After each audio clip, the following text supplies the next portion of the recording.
আচ্ছা বলেন তো, সাগরে যে উত্তপ্ত হয়েছে, এটা পৃথিবীর কোন শক্তি দিয়ে এটাকে রোখানোর কোনো ক্ষমতা আছে? এটা রোখাতে পারেন তিনি কে?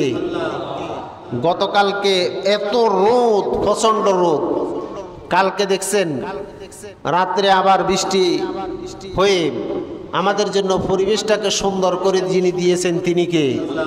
তো এই সাগরের এই চাপটাকে যিনি হেফাজত করতে পারেন, আমাদের জন্য সুন্দর একটা পরিবেশ সৃষ্টি করে দিতে পারেন তিনি কে? যুগে যুগে নূহ আলাইহিস সালামের জামানায় আল্লাহ তাআলা যখনই বলতেছেন নূহ এদেরকে গজব দিয়ে আমি শেষ করে দেব, 40 দিন টানা আকাশ থেকে বৃষ্টি পড়বে জমিনে, 40 ফুট পানি হবে, 40 দিন পর্যন্ত ওই পানিগুলো স্থায়ী হবে, এদেরকে শেষ করে দেব ঘোষণা দেওয়ার পরে যেই দিন ঘোষণাটা দিলেন ওই দিন থেকে 40 দিন পরে বৃষ্টি হলো। যেই দিন আল্লাহর এই ঘোষণা দিলেন ওই দিন থেকে 40 দিন পরে বৃষ্টি শুরু হলো। এখানে নূহ আলাইহিস সালাম এই ঘোষণাটা দিতেছেন কতদিন ধরে? 40 দিন ধরে।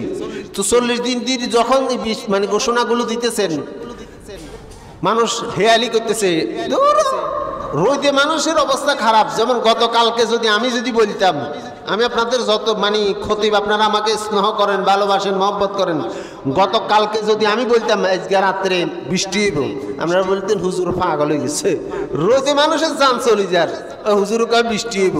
আকাশে কোনো গতকালকে সন্ধ্যার পরেও আকাশে এক ফোঁটা মেঘ।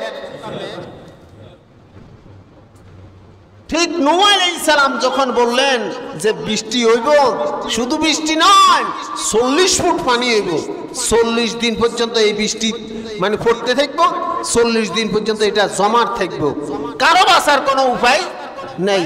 মানুষও এরকম নূহ আলাইহিস সালামকে হেয়ালি করেছে, ঠাট্টা মনে করেছেন, পাগল মনে করেছেন, কিন্তু আসলেই এই সাদা আকাশের ভিতরে, পরিষ্কার আকাশের ভিতরে, মুহূর্তের ভিতরে যিনি বৃষ্টি নামানোর ক্ষমতা রাখেন তিনি কে? গতকালকে এটা আমরা দেখেছি, আজকে আবার সকালে দেখছেন এখন কি সুন্দর রোদের হাসি।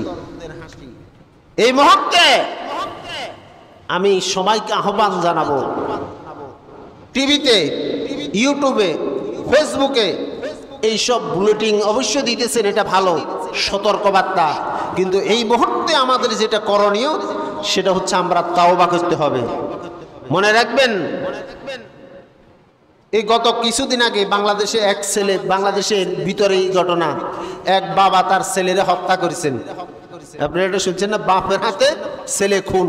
কেন বলেন? ওই ছেলের ওই বাপ যখন পুলিশের কাছে তার বক্তব্য দিতেছেন, তখন বাবা থরথর করে কান্না করে করতেছেন, কান্নাকাটি করে তিনি বলতেছেন, আপনার ছেলের জন্য যেরকম মায়া আমার ছেলের জন্য আমার অনুরূপ মায়া।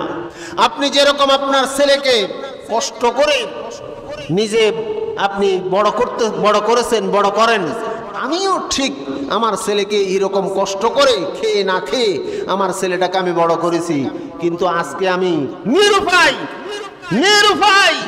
যার কারণে ছেলের গলার ভিতরে আমি ছুরি দিতে বাধ্য হয়েছি। আল্লাহ তাআলা আমাদেরকে মহব্বত করে বানালেন, ফেরেশতারা নিষেধ করার পরেও আল্লাহ বললেন, ইন্নী আ'লামু মা লা তা'লামুন।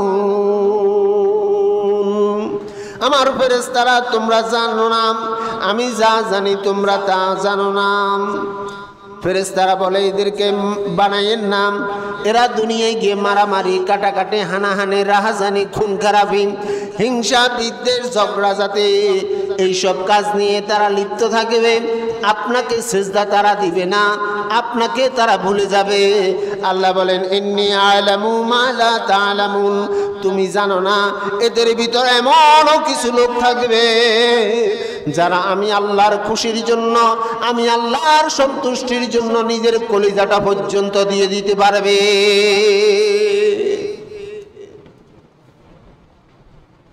তো আল্লাহ তাআলা মায়া করে আপনাকে আমাকে বানাইছে, গজব দিয়ে ধ্বংস করার জন্য নয়। পৃথিবীর মানুষ সাক্ষী। পৃথিবী দেখেছেন, এই তো কিছুদিন আগের কথা, কিছু বছর আগের কথা, করোনা ভাইরাসের ভিতরে শক্তিধর আমেরিকা বলেন, ব্রিটিশ বলেন, ইংল্যান্ড বলেন, পৃথিবীর বড় শক্তিধর রাষ্ট্রগুলো যেখানে করোনার ভয়তে থরথর করে কেঁপেছেন। এই তাদের টেকনোলজির পদ্ধতি অনেক উন্নত, তাদের চিকিৎসা বিজ্ঞান অনেক উন্নত, তারপরেও করোনা ভাইরাসের ভিতরে তারা করোনার ভয়তে তারা থরথর করে কেঁপেছেন। আপনাকে আমাকে যিনি এই করোনা ভাইরাস থেকে হেফাজত করে আজ পর্যন্ত দুনিয়ার ভিতরে জীবিত রেখেছেন, তিনি কে? আমার আল্লাহ তাআলা বলতেছেন, আমি কখন কালেও আমার এই আদরিয়া বান্দাগুলোকে আমি গজব দিয়ে ধ্বংস করার জন্য আমি সৃষ্টি করি নাই। এই পৃথিবী আল্লাহ তাআলা বড় মায়া করে সৃষ্টি করেছেন, পৃথিবীর মানুষগুলোকে আল্লাহ বড় দয়া করে সৃষ্টি করেছেন, গজব দিয়ে ধ্বংস করার জন্য সৃষ্টি করেন নাই। তাহলে যোগে যোগে এই পৃথিবীর ভিতরে গজব আসে কি আসে না? আমার কথা কয় না, আসে কি আসে না? এই গজব আসার জন্য আল্লাহ দায়ী নয়, এই গজব আসার জন্য আপনি আর আমি দায়ী। এই গজব দেওয়ার জন্য আল্লাহর কোনো দোষ নেই। পৃথিবীর ভিতরে কখন কালেও গজব আল্লাহ তাআলা দিবে না।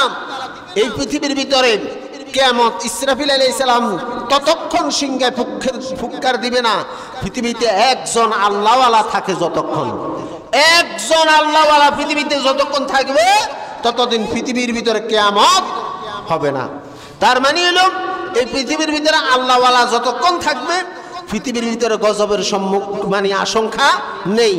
তাহলে আজকে যে সাগর উত্তাল আমাদেরকে বিভিন্ন সিগন্যাল দিয়ে সতর্ক করতেছেন, আমি বলবো যে এই থেকে বাঁচার একমাত্র একটাই উপায়, আমরা তওবা করতে হবে। মনে রাখবেন, নিরাপদ স্থান আমরা বলে যে যার নিরাপদ স্থানে তাদেরকে চলে যাওয়ার জন্য বলা হয়েছে। নিরাপদ স্থান পৃথিবীর ভিতরে নাই। যদি আল্লাহ বাঁচায় ওই সাগরের ভিতরেও বাঁচাইতে পারেন। এছাড়া আল্লাহ যদি নিয়ে যায়, আপনি আমি কিসের নিরাপত্তা দিবেন? কিসের কি? বাঁচানোর ক্ষমতা কার? যেমন গত সপ্তাহের ঘটনা, ইরানের প্রেসিডেন্ট মারা গেল না?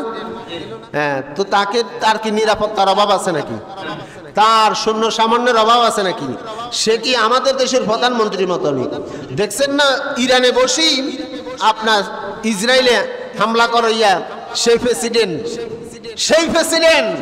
ক্ষমতার উচ্চ আসনে যার অবস্থান, সেই প্রেসিডেন্ট তাকেও তো নিরাপত্তা রক্ষী বাঁচাইতে পারে নাই। বাঁচানোর ক্ষমতা দুনিয়ার মানুষের নাই, বাঁচানোর ক্ষমতা কার?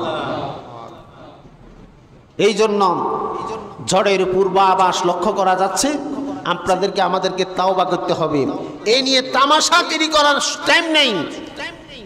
পৃথিবীর ভিতরে এই গজবের আশঙ্কা আসে তখন, জেনা বাড়ে যখন।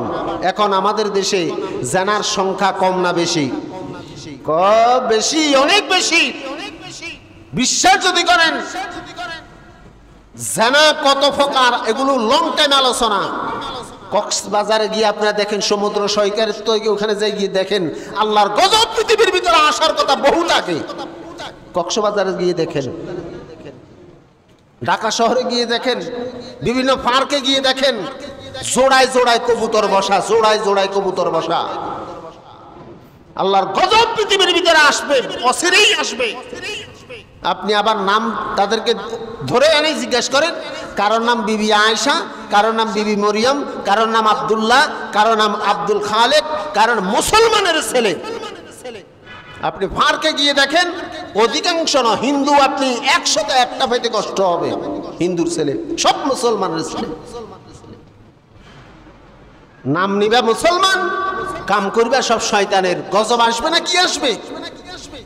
এর থেকে পৃথিবীর ভিতরে এই সমস্ত গজব নাজিল হয় তখন, জানা বাড়ে যখন, এই সমস্ত আযাব আসে তখন, সন্তানের কাছে বৃদ্ধ মা বাপ বোঝা হয় যখন, এই সমস্ত গজব আসে তখন, পৃথিবীর ভিতরে সুদের কারবার হয় যখন, এই পৃথিবীর ভিতরে গজব আসে তখন, পৃথিবীর ভিতরে অন্যায় অবিচার চলে যখন, এই পৃথিবীর ভিতরে গজব আসে তখন, তারপরে যাই নেতারা প্রজাদের উপরে কর্তৃত্ব চালায় যখন, ক্ষমতা চালায় যখন, কারণ গরিব অসহায় তারা আপনার সঙ্গে শক্তি দিতে পারবে না, তারা কিন্তু দুই হাত উপরের দিকে উঠানোর ক্ষমতা আছে কি নেই? হ্যাঁ, আপনার সঙ্গে আমি জোরে পারবো না, কিন্তু আমার আল্লাহ আমাকে দেখতেছেন। সুতরাং এই মুহূর্তে আমি করব, আমাদের দেশের ভিতরে জেনা বেড়েছে, অবিচার বেড়েছে, অন্যায় বেড়েছে, ক্ষমতার দাপট বেড়েছে। এই মুহূর্তে আল্লাহ প্রদত্ত গজব থেকে যদি আপনাকে আমাকে বাঁচতে হয়, তাওবা করা ছাড়া বিকল্প কোনো রাস্তা নাই। আল্লাহ তাআলা আমাদেরকে তাওবার সঙ্গে এই জমিনে বসবাস করার মতো তৌফিক দান করুক। সকলে বলেন আমিন।